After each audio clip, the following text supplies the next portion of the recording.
Personalized touch for your products?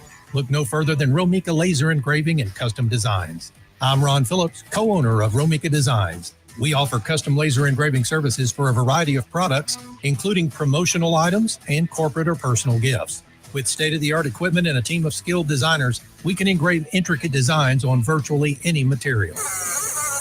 Whether it's a special message, a company logo, or a custom design, Romika Laser Engraving will help you make your mark. And the best part, our prices are affordable and our turnaround time is quick. I couldn't be happier with the work Romika Laser Engraving did for me. The engraving on my product was precise and exactly what I wanted. So don't wait any longer to add a personal touch to your products. Call Romika Laser Engraving and Custom Designs today at 817-400-4040 or visit our website at romikadesigns.com. We look forward to helping you make your mark.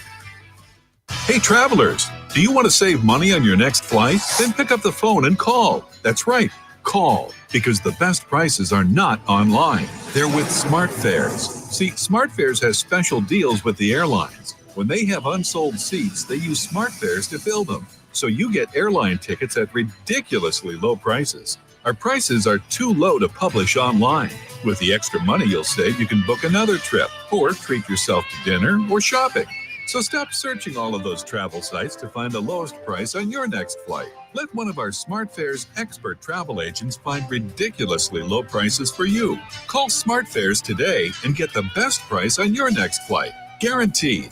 Also, save up to 50% off business and first class tickets. 855-325-1820. 855-325-1820. That's 855-325-1820. Fast Track Student Loans can get your student loans out of default, stop any wage garnishments, stop collection calls, and stop seizure of your tax refund. Give yourself a break. Stop the stress and get your student loan payments down to as little as $25 a month based on what you can afford to pay. 800-709-4395. 800-709-4395. 800-709-4395. 800-709-4395. Have you ever met a single person in your life that enjoys paying taxes? No one does. If you can't sleep at night because you have a huge problem with the IRS, I've got some free advice for you. This service is strictly limited to individuals that owe the IRS $10,000 or more in back taxes. And if you qualify, we can guarantee that you won't be writing a big fat check to the IRS, or our services cost you nothing.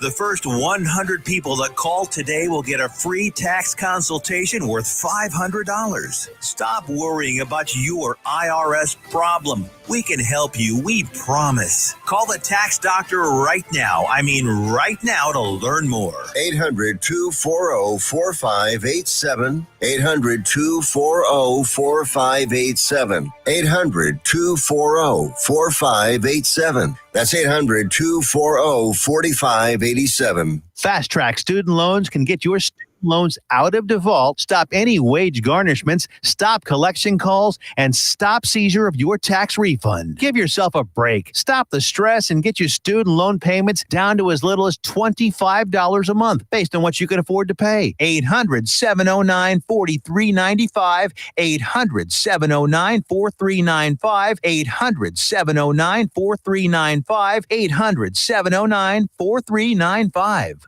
The voice of Johnson County, JoCo Community Radio.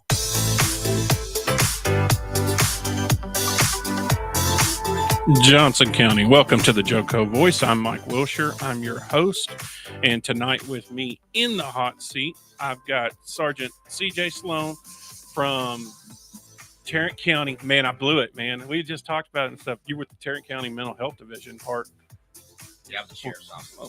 So Tarrant County Sheriff's Office, Mental Health Division. What's going on with my mics here? Let's pull that up closer to you. Let's see how you sound. There you go. Oh, you're down. That's why. They must have had somebody loud over there earlier today. Try it now. Let's see how you sound. What about now? Yeah. Hear yourself now. Right. All right. So it's Chris Sloan. You're running for Precinct 4 Constable in Johnson County. And that election is being held on right now. So early voting. Early voting's going on. Early voting has already started. Close of ballots is March 5th. 5th. Yeah. Okay. I always get March 6th, day the Alamo fell. Yeah. So I get them mixed up, right? Closing day is on March 5th. And let's just jump right into it. Okay. So you are a sergeant with Tarrant County Sheriff's right now. You work in the mental health division, but you have 12 years of constable experience, right? Yes. 12 years of constable experience, 28 years of total law enforcement experience. Right. And that's, I mean, how many civil process papers you think you served? Oh, tens of thousands. Tens of thousands. Tens of thousands. I worked for one of the busiest constable's office in Tarrant County at the time. And still to this day, that's a very, very, very busy office, Precinct 7. Precinct 7. And you did 12 years serving thousands of papers. Yeah, between Precinct 7 and Precinct 8. So a lot of papers, a lot of training. Trust me. How long? So you moved out here to Johnson County recently, right? Yeah, I mean, 4 years ago, not that recent. So 4 years ago. 4 years ago. I hit my I was coming up on my 25-year mark, working for the county of Tarrant County, I should say. And I was thinking about, okay, what's next? I'm getting close to retirement. Had a daughter that was finishing up at Texas A&M. So I was trying to figure out what my next move was going to be. Had a son that was, in high school, and he was doing some things, trying to figure out what my next move was going to be. He ended up going to a trade school in Waco, and now he's an officer up at Tarrant County Sheriff's Office as well. Oh, wow. So cool. Very good. So it's running in the family, huh? Running in the family. Was your dad a cop? No, Dad was not a cop. Dad was a good man, but not a cop.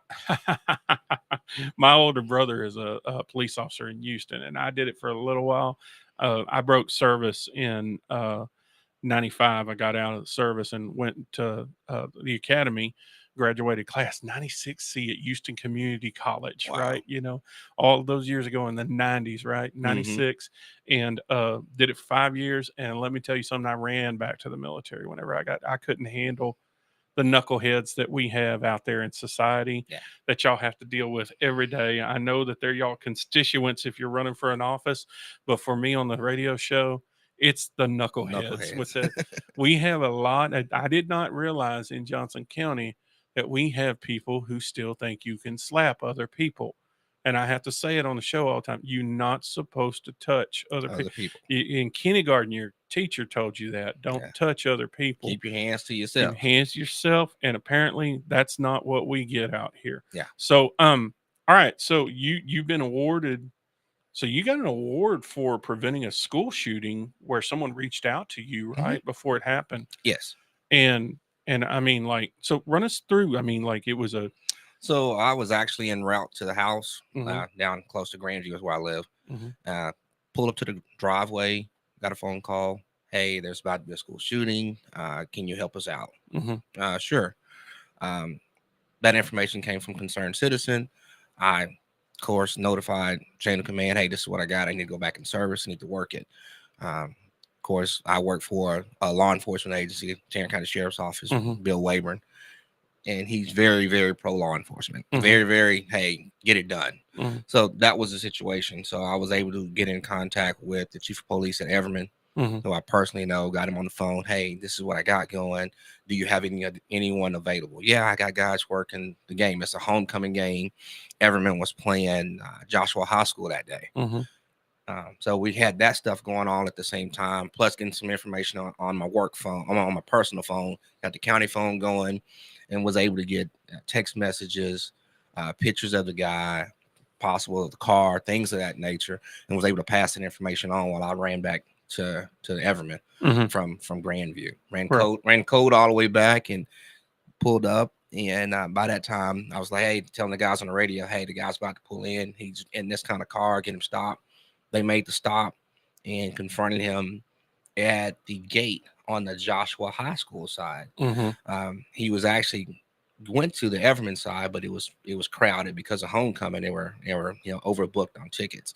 So they redirected him around to the Joshua side. So the officer stopped him at the gate, got him out. I pulled up. Of course, we had to put cuffs on him, got him back in the car and interviewed him for a little bit. And that was it. Was it a credible threat? It was a credible threat. It was a credible threat. Stuff in the car, signs that it was a credible threat. Yeah, it was a credible threat. He had an AR-15, 16-round magazine in the front seat. Didn't even try to conceal it. He was there with the intent to do something. Okay. If you go to my website, it's chrissalone4constable.com. On that website, there's a couple videos on there. One of the videos talks about the duties and responsibilities of the constable. Mm-hmm. The second video talks about the shooting. Right. So. Well, I can tell you that for me, it means the world to the public that when you got the call, I'm off duty, man. Let me hand this over to. That's one of those things that would haunt you forever. Mm-hmm. Not to mention, it probably gets you, hemmed up. Mm-hmm.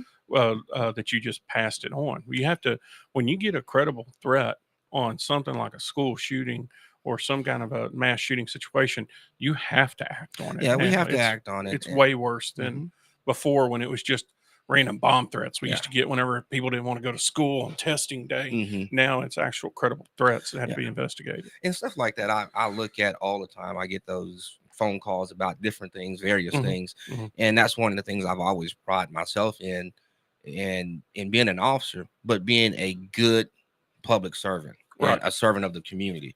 So with that being said, for me, it's not about the political connections. It's all about the personal connections. The personal connections with Joe Blow walking down the street, the kids riding their bicycles, or the guy that's the rancher that I see cutting hay that wants to talk one day, or when I'm at the coffee shop and just chewing the fat with some of the old guys. Those relationships mean the world to me because those are the people who are in those communities in which I'm trying to serve. Right. And they let me know more information than any political head. Right. I mean, by far. Right. So that's where it's at. So anytime I'm working, I tell officers, even up in Tarrant County, I tell officers all the time, let the windows down. Right. Cruise the neighborhood. Get out, meet people, do business checks, talk to people, know your surroundings. You'll be amazed at what you can hear with the windows down.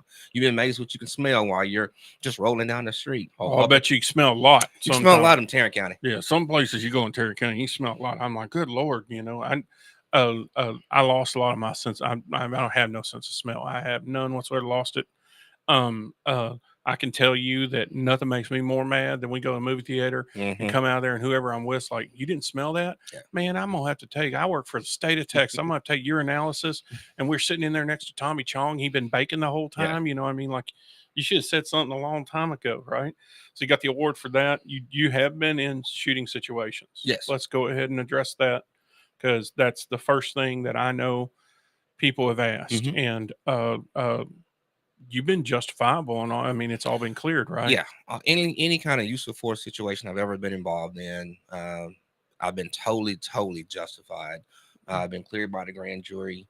Well, we're going to talk about the grand jury real quick because I want to bring this up to folks who have ever told me. Now, first of all, the world is an unlucky place for a lot of people. And I bet you could probably look back on a lot of situations that you've been in where you were like really unlucky to get into it and lucky enough to get out of it. I've been blessed. I tell anyone, I've been blessed by the man above. Right. There was a shroud of protection brought down. And I tell folks all the time, when you talk about a shooting in the state of Texas, if you're talking about a shooting, I don't care if you pulled your weapon out and you shot a dog, if it gone into a person, I can tell you this right now, you will go before the grand jury. Yes.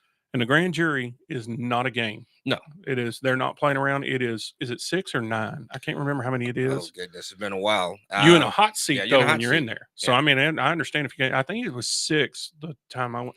But, and it's regular people. And they've been picked and they're paid to be there. And they're going to ask you questions wherever they feel like asking them. And the only other person in the room with you is a prosecutor. That's a prosecutor. And a stenographer, I think, or somebody else is in there. That's it. You don't have a defense attorney in there trying to represent you. You have to honestly, openly answer those questions the way they present them. And most of those questions, from my experience with the ones I've been involved in, most of them have always geared back toward training. Right. What are you trained to do? Or, how did your training play into this? Or things of that nature. How proficient are you with your firearm? Or do you train with your firearm? I'm in a situation where for a long time I was shooting competitions. So I'd go and shoot competitions a couple times a month and train and do a lot of different stuff. And I have to explain to people I do that. Number one, I enjoy the competition side of it. But 2, I do it from a training standpoint. Most cops, most officers involved in law enforcement, whether you work for the sheriff's office or the police departments or the constable's office, they go out and qualify usually once a year. And if you're on SWAT, maybe twice, 3 times a year. Mhm. But if you're just a regular Joe Blow officer on the street, they're doing it once a year to qualify. Mhm. And most of the guys, they don't pull out their guns any other time. They don't feel comfortable with it, or we go into situations come training time. When it's time to qualify, you have Mhm. guys who are panicking, going, "Oh man, I need to go out and practice." Mhm. And my thought process and philosophy has always been, it's a tool. You need to get proficient with your tool, Mhm. and you need to be able to use it the best way you know how, and be Mhm. proficient with it, because somebody's life is dependent on it. And My that's just the way I've always looked at it. I thought it was funny that my friends, I have friends that their sons have gone into like the police explorers and Mhm. things. And they're like, "Hey, do you know how to handcuff somebody?" Well, they'll show you.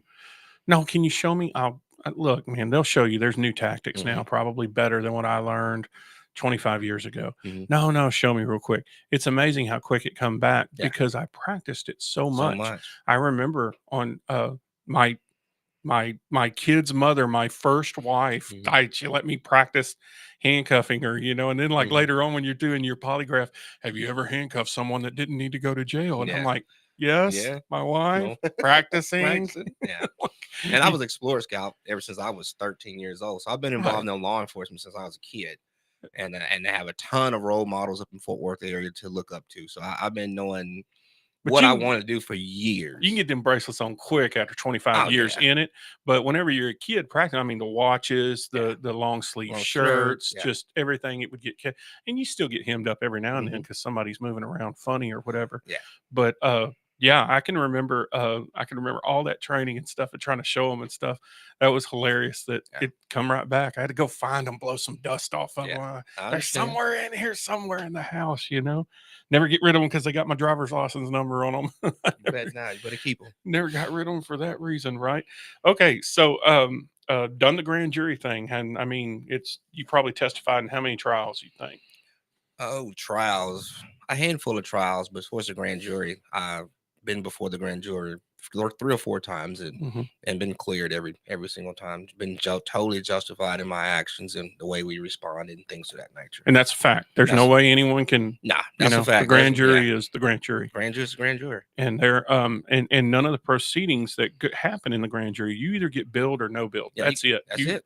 You win or lose at the grand jury, and then it's either you go to trial, Mhm. and that don't matter if you're somebody that shot a home invader. Mhm. My buddy shot somebody first day that they were in their house.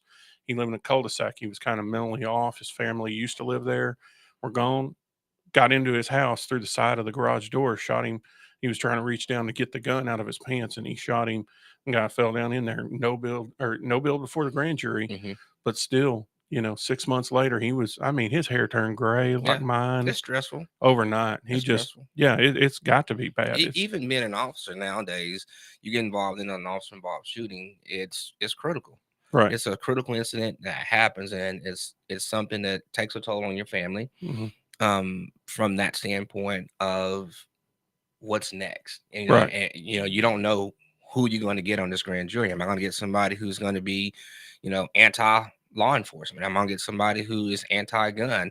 Am I going to get somebody who's going to try to crucify me just because of what I'm doing for a living? So you look at from that standpoint, it's very, very stressful. Yeah. I'm getting questions coming in. Have you ever run for constable before? Yes, Oh, where? up in Tarrant County. Oh, okay. I ran for constable up in Tarrant County over a decade ago, Mhm. where I grew up, Yeah. over in the southeast side of Fort Worth. Right. Right. And it's how did that election take its toll on Oh, you? it didn't go well. My views are very conservative, so it didn't go it didn't go very well in that area of town. Right. And you was running as a Republican then? No, at that time I ran as a Democrat. You ran as a Mhm. Democrat now.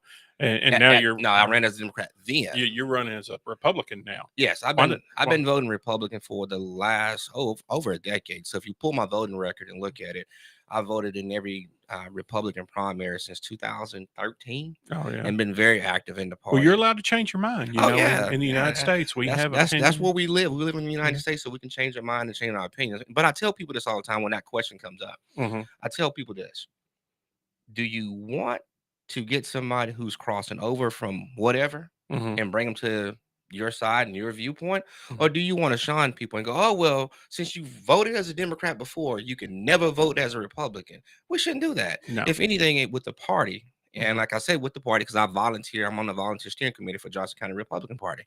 And I tell people this all the time. With that being said, we should welcome people who want to cross up. We should welcome people who want to say, hey, this is where I believe, and this is where my beliefs are. And when you do that, you welcome the party, you welcome into the party, and you grow the party. Right. But we got to get out of that mindset. Well, you ran as a Democrat a decade ago, so therefore you're a liar. No. We all have a right to change our viewpoints, look at life, look at things differently, and our viewpoints tend to change as we get older. Right. I mean, and I know that I've never really voted. I don't really discuss politics all that much, but I know I used to tell my mom I voted for the opposite she did, just to get her riled up. Told her I voted for Ross Perot one time just to get her riled up. Just get her riled up. Mom, if you're listening, that was the truth. I did just tell you that just to get you riled up. I didn't vote for Ross Perot, but yeah, I love to give them a hard time. I love to ruffle the feathers of whoever is out there listening. All right, so and you're about to retire from Tarrant County? Yes, I've been with Tarrant County for 28 years. I'm coming up on retirement, and hopefully I'm retiring to be the next constable in Johnson County Precinct 4. Sure. That's the game plan. And you said you've been before grand jury 3 times, right? I've been before the grand jury twice. Twice? Yeah. And I mean, so that's shootings both times, fatality shootings, or was one was a fatality shooting? The other one was a incident involving a taser. Oh, a taser incident.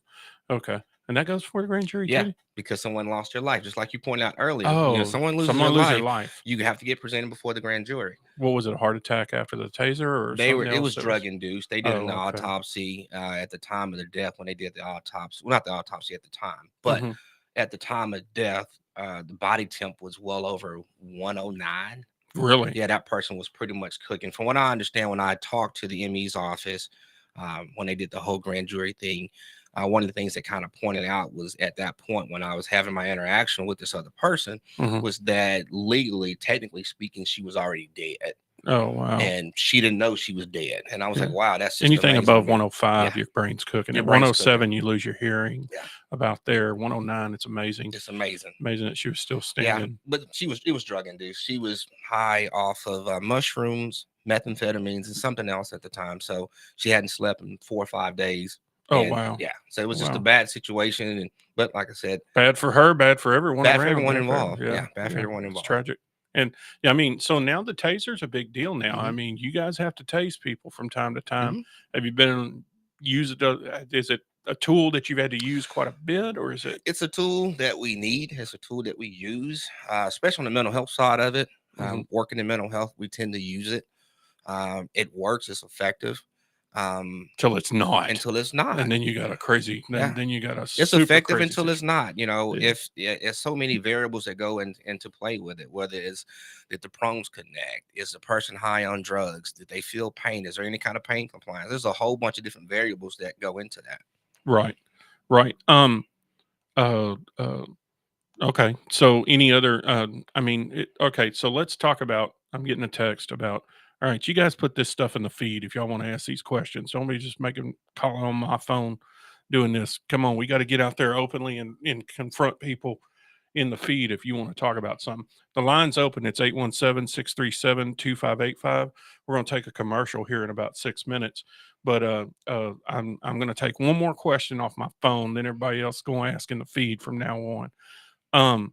All right, so apparently one of the astute little politicians wants to know, are you in a current beef right now? Do you have something that's in right now with internal affairs? Anybody? No. Is there anyone?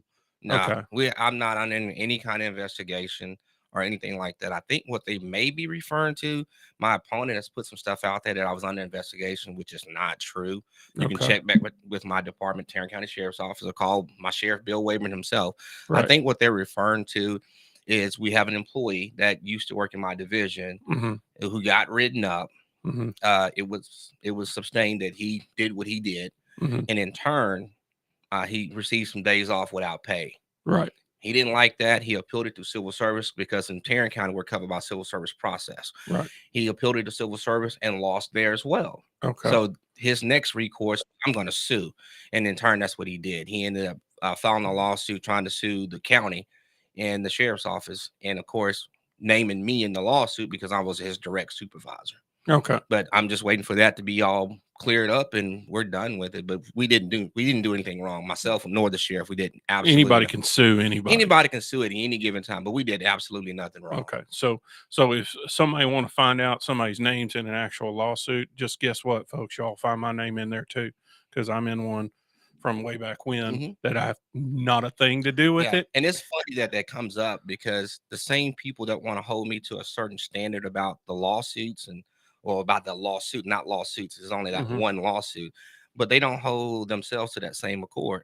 Right. And it's funny because, we have that goes on in law enforcement as a whole. So if you want to look at lawsuits, Google Johnson County Sheriff's Office, Google anyone. Right. And you would be amazed at what you'll find out. Well, I personally know of 6 or 7 officers right now currently involved in lawsuits. Just me personally, from things that are both justifiable and not. You know, I mean, and policies that are set forth by departments and things. For a good example, I know an individual that is involved in a marijuana lawsuit where they sued the company, but they say, no, I got a prescription. And they're like, oh, no, that prescription's in another state. You work for this company in this state, so we're not honoring. It's a big thing. I don't know how it's going to go. She doesn't know how it's going to go. But when it's over and done with, names are listed in this lawsuit, and she was merely the HR person that had to walk her to the door whenever it was over and done with. So, I mean, it's funny. Like I said, though, the phone lines are open, 817-637-2585, if anybody wants to call in and ask a question.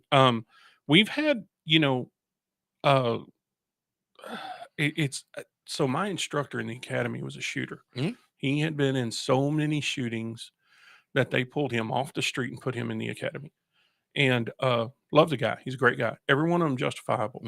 But I think that finally in the end, he had accepted that his bad luck and his good luck eventually were going to flip. And he was going to either get shot and killed or he was going to get involved in something where he was going to come out unscathed.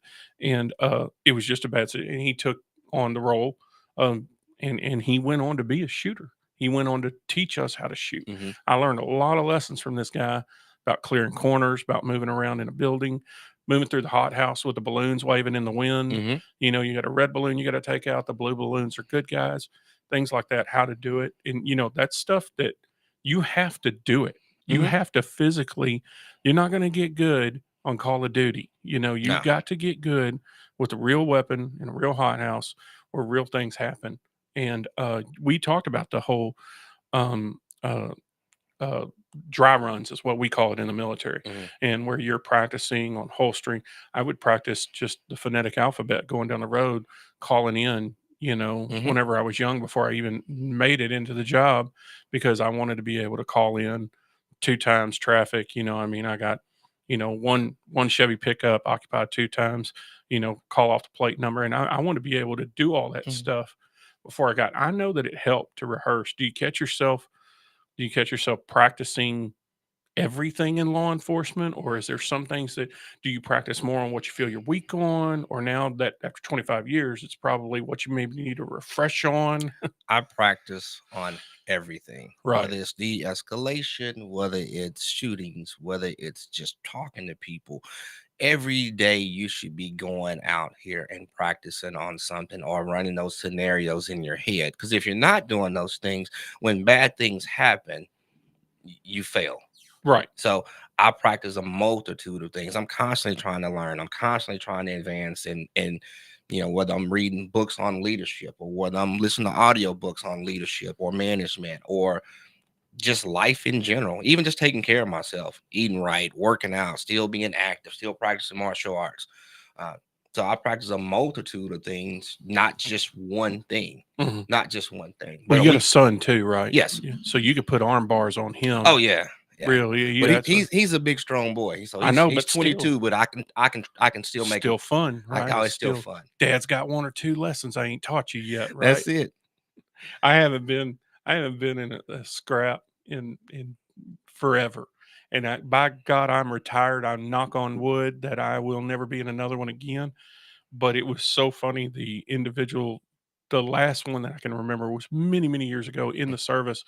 And it was so funny because he was like, "Where did you learn that?" "I don't know, but don't ever bring it out of me again." Yeah. I had to act like all Clint Eastwood, like I'm real tough from the streets, right? Yeah. All right. I'm here with Chris Sloan. We're going to come back here for a minute in commercial and talk a little bit more about the election, what's coming up, and some ideas that you have that you want to run through if you do get elected. Yeah. Right. Yeah. And we'll be right back, everybody.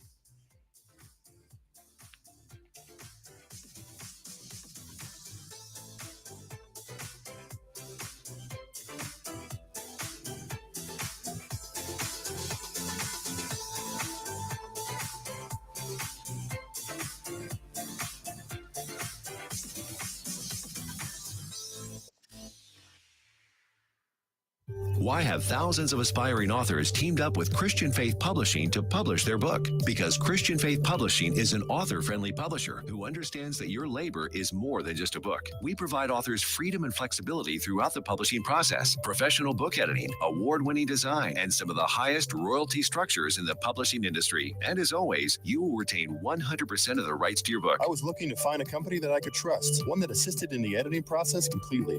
The most important qualities that I was looking for was a publisher who was honest and upfront, no hidden costs or fees, and owning the rights to my own work. Christian Faith Publishing will publish, market, and sell your books in all major bookstores, online booksellers, as well as specialty Christian bookstores. Call for your free author submission kit. 800-978-4812. 800-978-4812. 800-978-4812. That's 800-978-4812.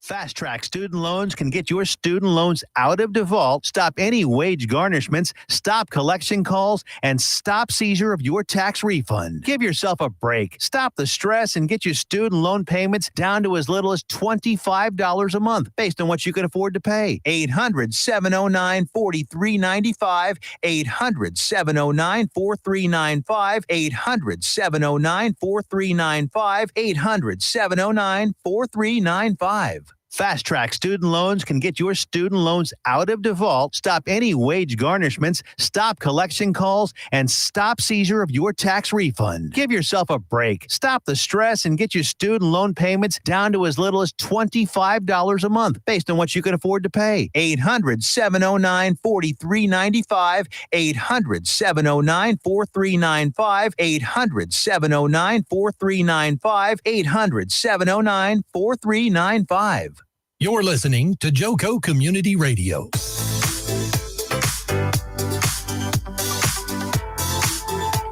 All right, Johnson County, we're back, and I've got Chris Sloan here in the hot seat, and I'm going to go over one last question that I was asked on the phone, and then we're going to move on to the questions that were coming in on the feed. If anybody has anything they want to discuss on the feed, put it in there, and you can call in at 817-637-2585. All right. So one of the questions that somebody has put out there is your end game to be the sheriff of Johnson County? No. My end game was to be the best officer that I can be. Right. I saw there was a lack of leadership and a deficiency at the constable's office where I reside. So my thing was, what can I do to make my precinct better? Right. And that's it. I'm all about my community. And nobody can, I mean, we don't know what tomorrow brings. I mean, you could run for sheriff at 200 years. I mean, whatever. It just depends on what happens. I'm going to do whatever God leads me to do. Okay. But my focus right now, is to win this constable seat and be the best constable that I can be for Johnson County. Sure. Period. Sure. Period. I'm not running because I need the money. I make really good money at Tarrant County. My daughter graduated from Texas A&M. She's debt free. My son works at Tarrant County. He's doing very well for himself. Anyone who knows me, I drive a 09 2500 Chevy truck that's paid for. I drive a 1995 Honda. Yeah. I don't live an extravagant lifestyle. I raise my animals. I raise Beefmaster cows, and then I have a Black Angus bull named Bill, and I ride my horse. You know, that's it. I'm pretty much cut and dry. Okay. It's what you see is what you get. Okay. And one of the things come in was, okay, so you're getting accusations and you're getting things called out on. And the host from last week's show said that Troy Fuller was on the show and never mentioned his opponent, never spoke out about anything. He only spoke about his experiences. And I mean, we have mentioned some things that on the show that have come out, but where is this coming in? Is this through social media that you're getting some of the backlash? Well, it's some of us do social media. Early on, I was confronted by one of his guys who worked for him. Just kind of confronted me. Hey, he's a nice guy, and I'm like, well, I'm not against him, and I'm not saying he's not a nice guy. I'm saying I am the most qualified, most trained, and the most capable person for the job. Right. And I stand by that. And I tell people this all the time: don't vote for me because I'm Black. Don't vote for me because I'm Republican. Don't vote for me because I'm a man. You vote for me because I'm the most qualified person for this job. I have the most experience in civil. I understand civil. I have a master peace officer license. I have a civil process proficiency certification that my opponent does not have. I understand the bigger picture. There's no learning curve here. Right. There's no learning curve here. Right. And about how many officers you supervised at the most at one time? 25. 25. Yeah, 25. Okay. 25 with about a $6 to $7 million budget. And that's that budget there is much larger than what's over there. What's larger? It's much larger than what it is over at Johnson County Precinct 4.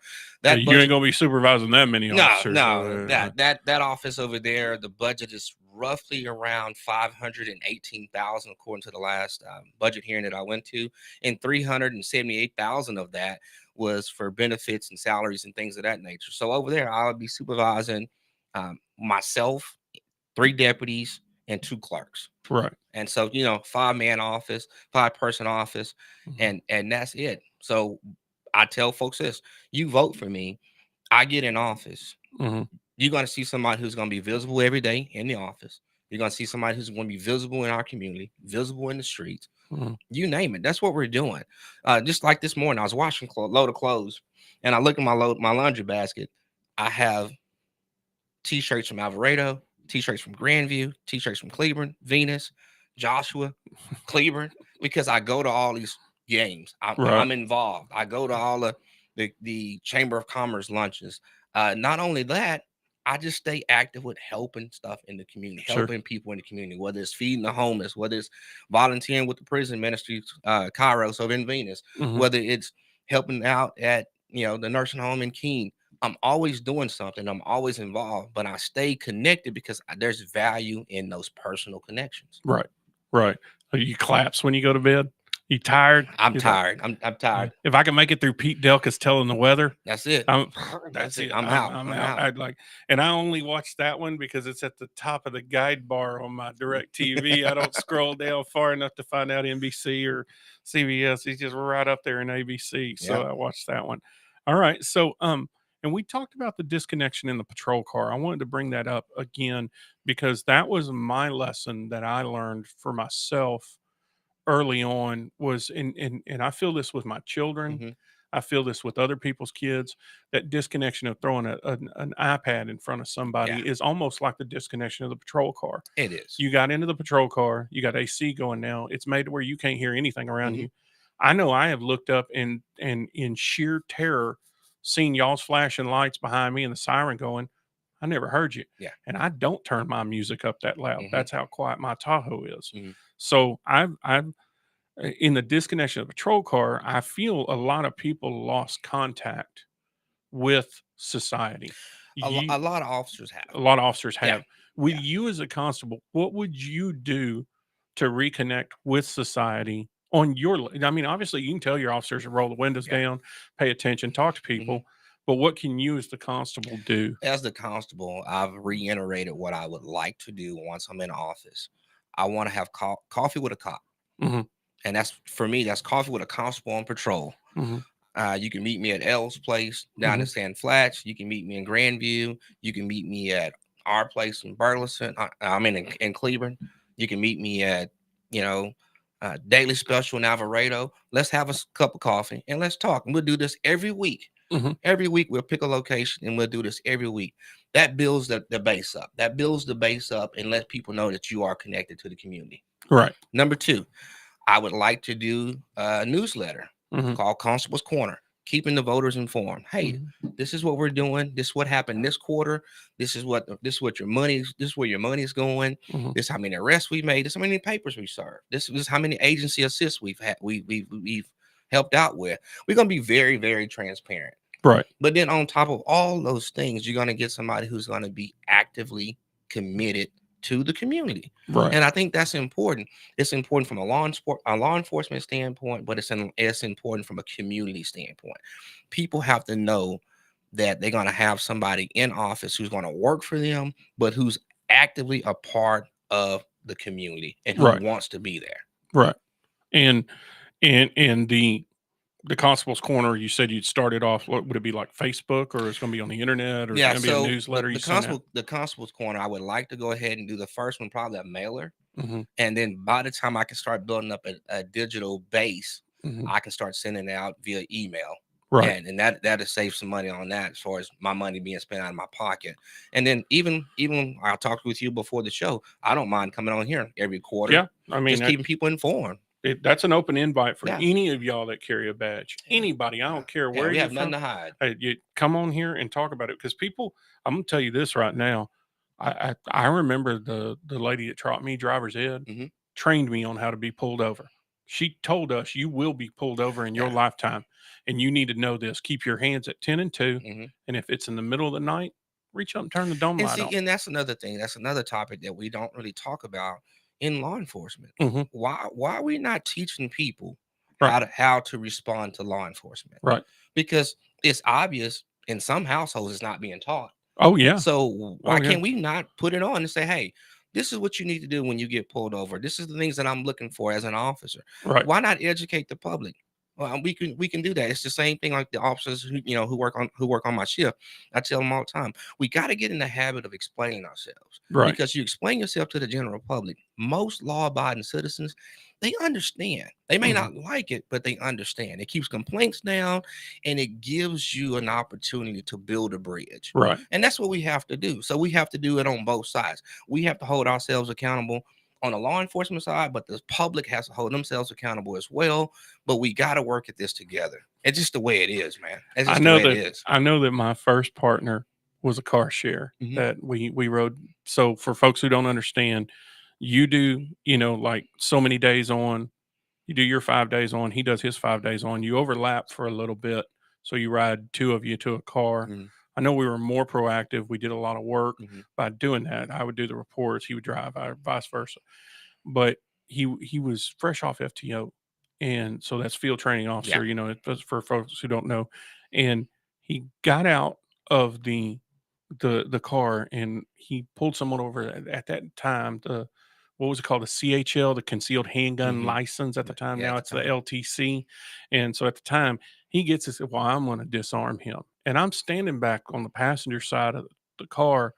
I've got the door closed, but I'm like, you're going to disarm him. That's what I'm thinking. And so where's it at? And the guy goes, well, it's right here on my right hip. It's a .357 Magnum. And, oh, okay. Pulls it out, takes bullets out, and, it sets them on it, trying to prop them up on the trunk of the car and all this. And I'm like, what is he doing? And he goes, well, do you want the other one? He goes, the other one. We'll kind of find out this guy is an LTC instructor. He's a CHL instructor. He know the law better than any rookie. Know the law probably better than any of us, And he's like, man, I got them all over me. He's like 7 of them on me. And he was like, why do you have so many? And I go, you know what? hold on a second. Why don't you go ahead and clean all this up, put it back on, and get in your car and go on down the road because I don't have time for your. Back in the day when we had the concealed carry license, and I would pull cars over and they would present it because they were required to. I go back to the car, write the information down, let them go. Yeah, those are the most law-abiding citizens ever. Right, and you're addressing on it. You're addressing on it, and people don't realize this. And I have to tell them. It's the FAFO. You fool around, you find out. It's the start the SH, you get the IT. That's it. I have to warn people, your driving is what's going to make them pull you over. And then if you get pulled over and they see everything is in good working order, worst case scenario, you're going to get a ticket. Yeah. And it's going to be like $200-$300. And that's the worst case scenario. Worst case scenario, because I know you don't have time. When you pull my driver's license out and it says veteran, and you pull my LTC out and you pull everything out that you see, that you pull up and see my USAA insurance, you know I'm a veteran that's on USAA. Most officers like, get out of here, go on. Yeah. And everybody's like, oh, that's your privilege. I'm like, no, that was my service right there that bought me that. And you have to look at it from that standpoint. Yeah, and it would have done that for anyone. And you have to look at it from that standpoint. Officers do not pull someone over and in their mind going, this person's getting a ticket. Right. And if you do, you're wrong. Right. If anything, I'll pull somebody over for the violation. Your attitude determines whether you're going to get a ticket or not. Right. And so we go from there. And so you look at it from that standpoint. And so I get caught up into treat people how they want to be treated. Sure. Stop treating people how you want to be treated. Treat them how they want to be treated. And everything tends to work out. Now, when somebody pushes that to a whole different realm, or put my life on the line, or put someone else's life on the line, then we got to work. We got to operate a little different. Yeah, we got to step it up. Yeah, we got to step it up, and it's okay. Yeah, and I tell everyone that everything in this life is about stepping stuff up. If you get a DWI, the first one, you don't go off to prison for the rest of your life. The first one is a certain level. Then there's a second one, it's enhanced. The third one, it's enhanced. And I've seen somebody get up there and they had like 4 or 5 of them. But because something was done wrong on the second or third one, all those other ones got thrown out. And he's back to number 2. But he screw up again, he's all the way back to number 7 because all those got righted in the wrong. And so, like I tell people all the time, man, the law is the way it is. Yeah, the law is the law. It's the way it is, and that's why you have defense attorneys, and that's why a good one costs a lot of money. That's why you have prosecutors, and really good ones get reelected, and that's the way it works. Yeah, we don't make it. You just got to live by it. I've never personally had any situation with Johnson County or with any of the cities around this area that, man, I got pulled over in Arlington and I was speeding. I was mad. I was trying to do a story for UTA News, and I was trying to do something about, I don't even remember what I was trying to do it about, but they wanted me to do a story about the dangers of the AR-15. And I'm like, man, I'm not doing that stinking story. The AR-15 ain't dangerous. It's the people that that get a hold of them are dangerous. I own one. I shoot it for sport. I have fun with it. It's great for planking targets and shooting hogs. It's a great, fun thing to shoot. And it doesn't scare your whole family when you pull the trigger. I thought it was nothing but, and I'm driving down the road, 85 miles an hour, get pulled over. Arlington. He comes up, the lieutenant from Arlington up there. I'm like, oh man, this guy's got experience. And he's like, any reason why you're going so fast? I said, yes, I'm mad at my professor. He goes, how old are you? 46. You got a professor? He goes, you going back to graduate school? No, I am going through my bachelor's degree because I retired from the service at 2015. He started laughing. All right, hold on a minute. So, it was actually a pleasant experience. Yeah. And I actually got him to come on later on and do an interview with us on one of the other shows and stuff. So I've had, I've seen, I got eyes. I'm not blind. You do too. And you've seen things that happen. You've seen the way things have changed. And I've asked people to come on, like, come on right now. You can come on and confront any officer that is sitting here in front of me in this hot seat. You can come on and ask anything you want with respect. I don't mind. And, I'm all for that, the accountability of stuff. But people come at you with a story from 10 years ago, and you're like, man, Things have changed in Things have 10 years. Even the people I have from the theater, from Cleburne, the theater have come in. 2 separate directors have come in and sat in that hot seat and said that after the George Floyd incident, things have changed about the way plays are done. There's things we can't mention in our plays. We can't do any play that involves the N-word from way back when. Because, that was how they called out to attention people for misbehavior. Mark Twain wrote stuff. Certain people wrote ragtime is very, very, very tongue in cheek for the time that it was. They have a hard time doing all that stuff now because the times have changed. Times have changed a great deal. So for me, I applaud you guys still wanting to wear that badge because you can't tell me there's days where you just ain't, man, I'm tired. I look at it from a standpoint, I'm doing what God has called me to do. Sure. And if you're doing this job and you do not have faith in God, something's wrong. Right. Something's wrong. Right. There are no atheists in foxholes. I'm sorry. It's just the way it is. And that's just the way I look at it. And even from a standpoint, from a constable standpoint of being elected, I tell people this. They ask me my opinion about various things, and I tell people, what have you done? Right. Your life should be about service. Right. And when you're in office, what have you done lately? Right. Not what have you done 20 years ago? Right. I don't sit here and brag about stuff that I did 15, 20 years ago at the sheriff's office. Right. I talk about things that I've done here within the last 12 months, things I've done within the last couple of years, things I've done just last week. Right. And bring that all to a full circle. So from that standpoint, I think that's where you have to look at it as a whole in law enforcement and it as how you lead your life and live your life. Right. And I think that should be a lesson for significant others too, that if I committed an offense 2 years ago, it should have fell off because I forgot to, change the linen out of the dryer. I didn't dump it. I don't know. Like, I think there should be a statute of limitations in marriage, in marriage, in life. If like one of my brothers brings up something I did when we were 12, I think there should be a statute of limitations. That's old, man. That's too old to go on. Have you seen, just in your lifetime, 28 years in law enforcement, I'm sorry, the constable you're running against, he's 30 years.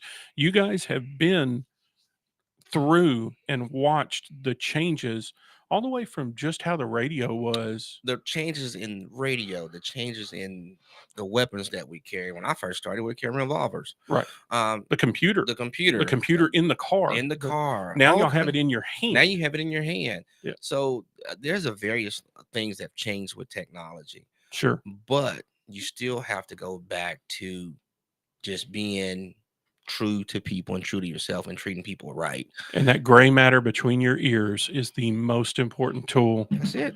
Any human being has. I tell them, not just cops, not just firemen, anybody, not paramedics. Think. You have to think. And I know that you guys get in situations where you're like, you don't have time to think. You have to react. If you think, you die. You have to be ahead of the situation. You're like a fighter pilot. You made the turn before you made the turn. But that have to go through training. That goes back to what you asked me earlier about, things I train on. I play those scenarios in my head constantly. Sure. Constantly. So when it does happen, my body knows how to respond. Right. So you're en route to a call. And I've been en route to serve warrants and my family will tell you, hey, let me call you back. Let me get my mind right. And I'm 4 or 5 minutes from, being at the location and the radio's off. I'm thinking about worst case scenario, best case scenario, where I need to park, what needs to be said, what needs to be done, what's important now, what's important. So all those different variables are going in my head at the same time. So, and that's that. But people are so quick to talk about, your use of force. I had a lady today, she confronted me, oh, well, you are a murderer. You've killed people. And I said, ma'am, I've never shot anybody that didn't need to be shot. Right. I said, I'm sorry that you feel that way. I said, but you don't talk about the wins. You Right. don't talk about how many lives we saved by using a taser, about how many lives we saved by de-escalating, or how many lives we saved by me being trained in martial arts and using my hands and being able to combat a situation. We don't talk about our wins. Right. The world focuses on the losses or what they deem as a loss. Oh yeah. And that's just the way the world is driven. Right. So we got to get out of that whole mindset. Well, I mean, when somebody would tell me, if somebody was telling me you were a murderer, I'd like, okay, show me the conviction. Let me see it. Exactly. I want to see the murder conviction. Exactly. No, he's not. I have friends tell me all the time. They'll tell me, well, you know, so-and-so's in jail. No, they're not. How do you know that? Because I can find anybody that's in jail. Yeah. Trust me. I don't need to even cash in a favor from a law enforcement officer. Everything's on public information That's now. it. It's public. You can find it You can anywhere find you it. want. So I've had people who come at me, you know, for the stuff I did in the military. And I'm like, look, man, I was under orders. Yeah. Okay. And I didn't do anything to anybody that was a victim. Trust me. Not me. I was too low on the totem pole. I'm not a fighter pilot. I'm not driving a bomber. You know, I'm not driving a tank. I was way too low on the totem pole to do anything other than shoot at what was shooting at us. I'm going to tell you, like my daughter tells me, Google's free. Oh, yeah. Google's free. Oh, yeah. So yeah. Google. I tell people that all the time too, GTS or YTS. Google that stuff or YouTube that stuff. That's because if you ask me, I'll give you the lesson of Count of the Stable all the way back to England. Yeah. And people will be like, I just asked you what constable means. Oh, I'm sorry. I went too far back. You know, the sheriff had a big job. So he had little counts that he put out and they were the count of the stable. And like, I think that's another thing that I run into on the campaign trail, me knocking on doors and talking to people. They don't know what the constable's office does. And I tell them, hey, our primary function is to go out and serve civil process for the courts, whether it's lawsuits, child support, subpoenas, things of that nature. On top of that, we have to be a bailiff for the JP court. With all those things being said, we still are Texas peace officers. We have to be able to respond to crime. We have to be able to investigate illegal dumping. It's one of the things that we focus on in Precinct 4. We have to focus on those things. We also have to focus on just ways to deter crime. That whole aspect shouldn't be just left up to Johnson County Sheriff's Office or Joshua PD or Alvarado PD. Well, your presence in the patrol car is a deterrent. Exactly. And it should be. And it should be one of which where we're actively in the community, being involved, being engaged. It shouldn't be a situation where on the campaign trail where I go and talk to some of the chiefs of police and they tell me, I don't know who that is. I don't know who the constable is. I've never seen him, never heard of him. Don't know who that is. And they're telling me, hey, Chris, I'm not being funny. I don't know who that is. And I'm like, okay. But now what we're finding out, the more we're out here knocking on doors and talking to people and being visible, now my opponent is visible. He's popping up. He's showing up. And now people are going, well, man, where's he been? And it's to a point where he's having to introduce himself. And I would tell you, like I tell anyone else, once I'm elected, you will not have to reintroduce yourself to me. Right. I will not have to reintroduce myself to you. You will know who I am, what I stand for, because I'm active and visible and will continue to do that in our community. Absolutely. And that's just the name of the game. That's why I'm running. I got a minute 35. I get to give you some fun. I mean, I had you in the hot seat. Now I got to tell you my favorite legal term for constables: subpoena ducus tecum. That is the coolest set of words. It's a subpoena for paperwork, isn't it? It's just saying you got to give me the paperwork. But that is the cool ducus tecum. I'm like, man, whoever, you know, that sounds like your mom would threaten you. I'm going to take your ducus tecum, you know, and you're like, I don't know what that means. You know, I mean, Latin for paperwork, I guess. Right. And it's just one of those things. There's civil work is so detailed. Yeah. And details matter. And it's one of those things that, working for the constable's office up in Tarrant County, I've had an opportunity to serve tens of thousands of papers. And, you know, down here in Johnson County, some of those papers they don't get down here because the way they do business is different from a standpoint of legal terms, what may be filed, what may not be filed, things of that nature. But the overall aspect of the job is the same.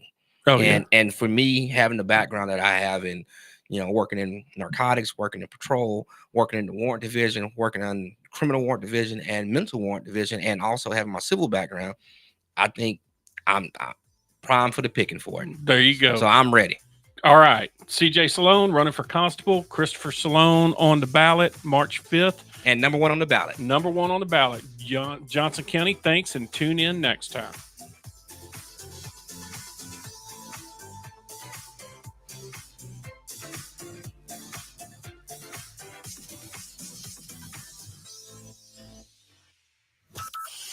From Burleson to Venus and Grandview to Godley, this is the voice of Johnson County, JoCo Community Radio.